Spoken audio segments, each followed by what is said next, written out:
Well, thank you very much. I have to thank Rachel, first of all, for giving me the very last presentation before lunch. So we're going to try to really get everybody going here. And David, you're killing me here because I have no ninjas in this presentation. But basically what I wanted to chat about was really best practices. And the reason I mention this, you'll notice we have a new logo. We are 40 years next year. So, hold on, am I going the right way? There we go. That's me. We are 40 years next year, which the reason I mention this, and the reason I thought we'd talk about this today is because as an organization that began in 1977, we really feel we have a lot to talk to some of the newer, some of the more emerging organizations, foundations that are thinking about how you really pull together your organizations from a perspective of best practices. We began, as I said, in 1977, began funding ALS research in 1979, opened one of the first multidisciplinary clinics in 1986, and have really pioneered many of the home team care service practices that many of you are now doing throughout the world. So really, what is governance? And why is it important? Governance really does many things. So, sorry, I've messed up my order here. Traditionally, what you would see if you attended an MBA class or something like that on governance is there are really three modes of looking at this. One is fiduciary, and I think everyone has to do that. In order for your legal standing, your financial standing, you have to let people know that they can trust you. And that is not just your donors, but it's most importantly your patients, the people that you serve. It is important that they can trust the organization because they need to know that you're going to be around for a long time to help them. You'd go through, so fiduciary obviously, was I not talking in the mic? I apologize. Fiduciary obviously is sort of the basic level of governance that everyone here does. Strategic governance, something the Alliance talked about this morning. You're developing plans for the long term. What are your strategic goals and how do you get there? And then probably the trickiest among these is generative governance. It is something that probably very few organizations maybe knowingly do, but what it means is asking the big questions, asking the why not. What should we do? Why aren't we doing this? And more importantly, then how do we do it? So governance is important, as I said, for many reasons. You have to maintain your legal standing. You often have regulatory bodies that you are responding to. You want to make sure that your board is functioning in a strong manner. You want to provide to your constituents financial stability, transparency. How are you raising your money? And more importantly, how are you spending your money? So these are the sorts of things that maximize the impact of your organization. And in effect, you are here to give confidence to everyone that you serve. As I said, we serve a very important population here. And this group really needs to understand that all of us are going to be around for a very long time. So what are basic tools that we use to support strong governance? Obviously, these are very much the basics. Strong bylaws, having a good strategic plan. In other words, how are you setting your goals? How are you going to get there?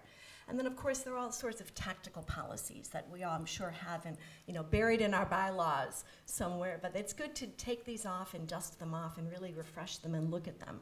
Are we looking at strong conflict of interest policies? Do we have whistleblower policies on hand? Do we talk about privacy? Do we let people know that these things are important and that we are looking at them? Do we form effective board committees and task forces? And do we operate with a system of comprehensive checks and balances? These are, again, this is sort of Finance 101, so I apologize to anyone for whom this is very rudimentary. But having strong financial controls is very, very important. I guess that's my background as a CPA, but certainly we need to let people know how we use the funds. For instance, in the US, there are rating agencies then that look at many of the charities. Those may be GuideStar, they may be Charity Navigators, there are others, of course, and there are certain ones, I'm sure, in all of your respective countries as well. Importantly, we need to be transparent. And I know I keep saying this, but it can't be overemphasized. How well you tell your story to your constituents is very, very important. The bottom is obviously, everyone needs to file on a timely basis all of the important regulatory filings. It's really important not to ever let those slip. I know that should go without being said, but it probably is worth just remembering. So what do we do at the Les Turner ALS Foundation? We actually look at this at several different levels. So we have a named center at Northwestern Medicine, culmination of a 35-year partnership with Northwestern, and we named it a couple of years ago the Les Turner ALS Research and Patient Center.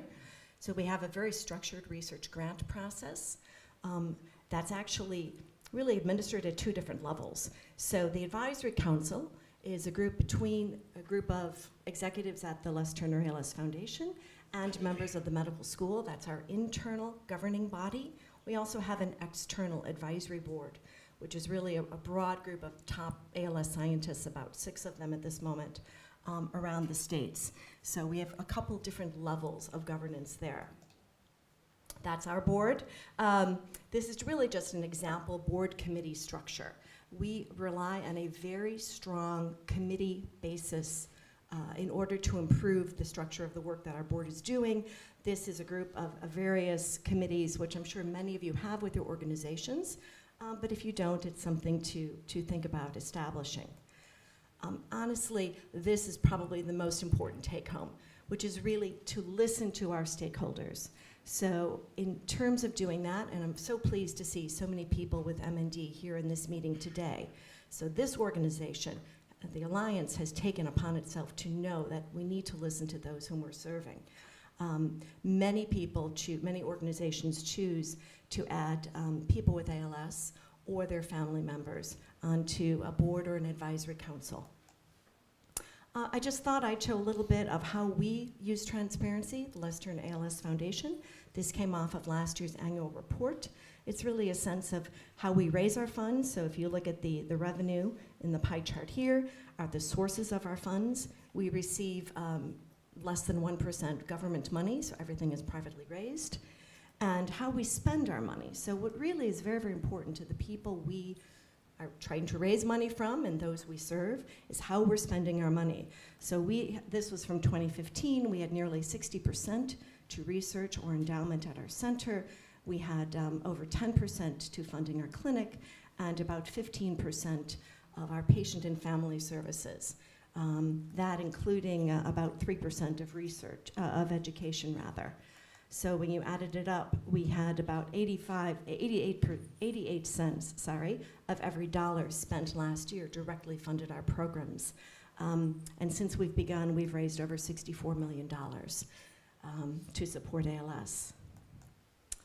These are some of the rating agencies that I mentioned. Again, this is with respect to the states. We are very proud to be a 4-star charity with Charity Navigator now for the 4th year in a row.